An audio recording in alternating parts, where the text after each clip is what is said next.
Tigil putukan muna tayo, magpapasko. Ipagpapatuloy pa ho natin ang pagiging mabuting tao. Hi everyone! Marami ang nakapansin sa malapot at mainit na samahan ni Norman Enidoro at Casper. Sa video na ito ay tingnan natin ang malambing at kakilakilabot na pagmamahala ni Norman Enidoro at Casper. Panoorin natin ang video na ito.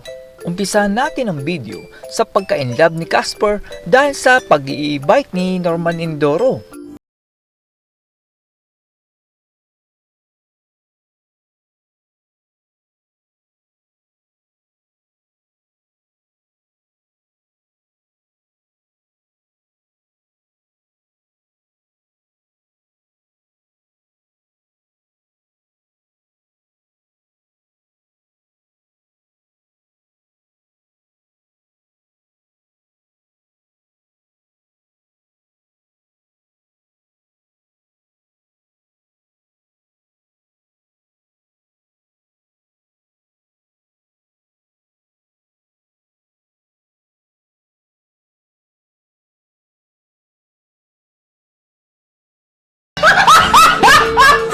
Binasahe daw si Norman Enidoro, pero ang Angelica na kanyang tinutukoy ay malamang si Angelic Casper.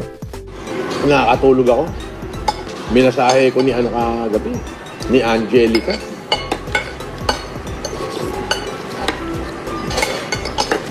After ililinggong pagla-live ay sa wakas, nakaligo na rin si Norman Enidoro. Oo. Siyempre, bagong ligo eh. Alam niyo na mga pagbagong ligo. Pogi.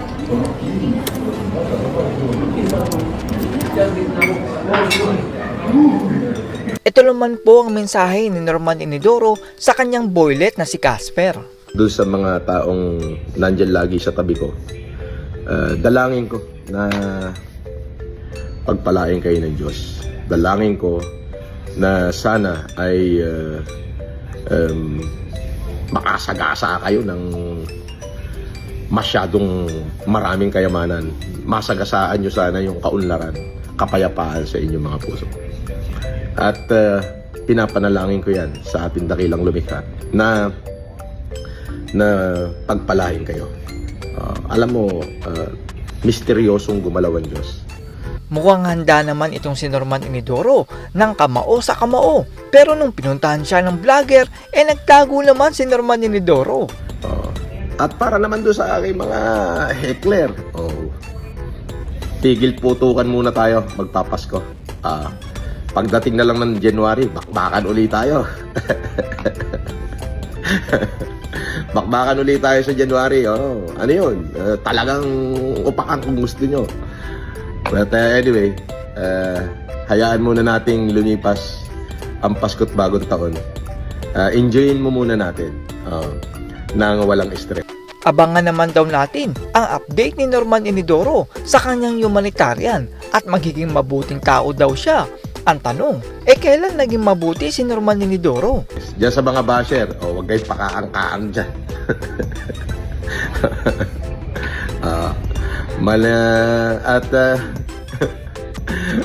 Ngayon, abangan nyo na lang yung update kung ano pa yung mga magiging update sa aking gagawin. Anyway, para sa lahat, mahal ko po kayo at ipagpapatuloy pa ho natin ang pagiging mabuting tao. Hindi lamang sa mata ng tao, kundi pati sa mata ng Diyos. Hindi daw naluluma ang isang FLM, pero mukhang antigong aparador na po si Norman Enidoro. At doon sa mga basher ko, medyo next time, medyo gagalingan nyo naman konti. Huwag yung medyo gagalingan nyo ng konti yung inyong mga comment. Huwag naman yung puro luma. Walang pagbabago. Dapat may bago. Dapat updated. Dapat may bago. Para at least hindi rin kayo naluluma. Okay. Parang yung FLM hindi naluluma.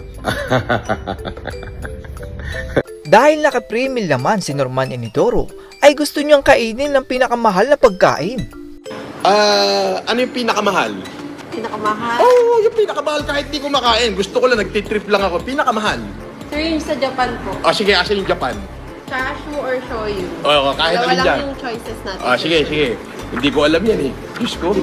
Pero mas mara-recommend ko yung chashu. Sige, sige. Mahal na daw ba yung pagkain na yun? Pero palibasa ay hindi naman nagbabayad si Norman Inidoro dahil naka-pre-meal siya. Sige, kasi ano ako eh, price conscious eh. Mahal na yan. Grabe naman. Mahal na ba to? Yung Gusto mo ng ano, sir? Sichuan. kahit ano, basta yung pinakamahal kasi price conscious ako. Pag mahal, masarap daw. Inggit na naman kayo, no? Yung pinakamahal. Ito, sir. Halos medyo magkakalapit lang kasi ng price. Ganun? dito. Hindi naman daw nainom si Norman Inidoro ng ibang tubig, kundi Toscani dahil baka daw siya sikmurain. 2 aquapana, 2 coke. Pa-repeat ng order. Wala tayong ano sir ngayon. Ako pa. Ano meron? Evian. Ay mga basher, pagtsatsagaan ko na yung Evian ha. Hindi talaga ako umiinom ng Evian kasi baka ipasikmurain ako pero pagtsatsagaan ko na. Alam mo naman ako yung mga tubig na iniinom ko, Tuscany lang eh. Ipinagmalaki naman ni Norman Inidoro na wala pang 15 minutes ay may $100 na siya. Sabi, wala ka naman supporter, pinag-trip. Ay, hindi mo nakita. Ang dami ng palipad, oh. Antimano, wala pa akong 15 minutes, may $100 na agad ako. Diba? Kunwari naman nag-aabot ng tip si Norman Inidoro pero si Casper lang naman ang kumukuha ng pera at ibubulsa niya ito.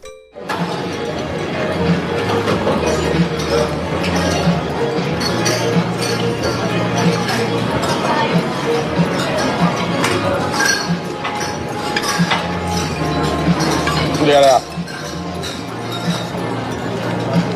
ibigay mo nga ito doon kay chef, yung nagdala ng litong kawali.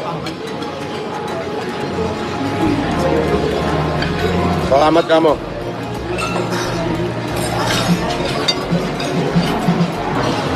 Tumatayo naman daw si Norman Inidoro sa tama. Pero tama bang hindi gamitin ang pinapalipad ng OFW sa'yo, Norman Inidoro, at ibinubulsa mo? Madami ka ata kawa, yes. And it's good. According to Winston Churchill, the more enemy you have, it's good. Because sometimes in your lifetime, you stood for something what you know is right. Oh, di ba?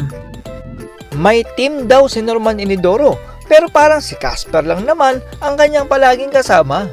Yung team ko, nag-ambagan, tatlong manok, o 11 kami. 11 kami, so 33M yung mabubuo sa ambagan. At sabi nila, sige, ikaw mamahala dyan, paangon mo, sarili mo. That's what friends are for. At yan po ang mga kalokohan ni Norman Inidoro. Mukhang malaki na po ang problema ni Norman Inidoro. Nawala na po yung dating masayahin at matapang niyang dating kung saan ay kinaaaliwan siya ng lahat. Dahan-dahan ang dumarating ang pagbagsak ni Norman Inidoro. Sa totoo lang po ay hinahanap-hanap ko yung dating nakakatawang Norman Inidoro. Pero paano ka ba naman magpapatawa kung sa January ay makukulong ka na? That's all everyone. Salamat sa inyong panonood. This is Chuck and you're watching Biker Drone.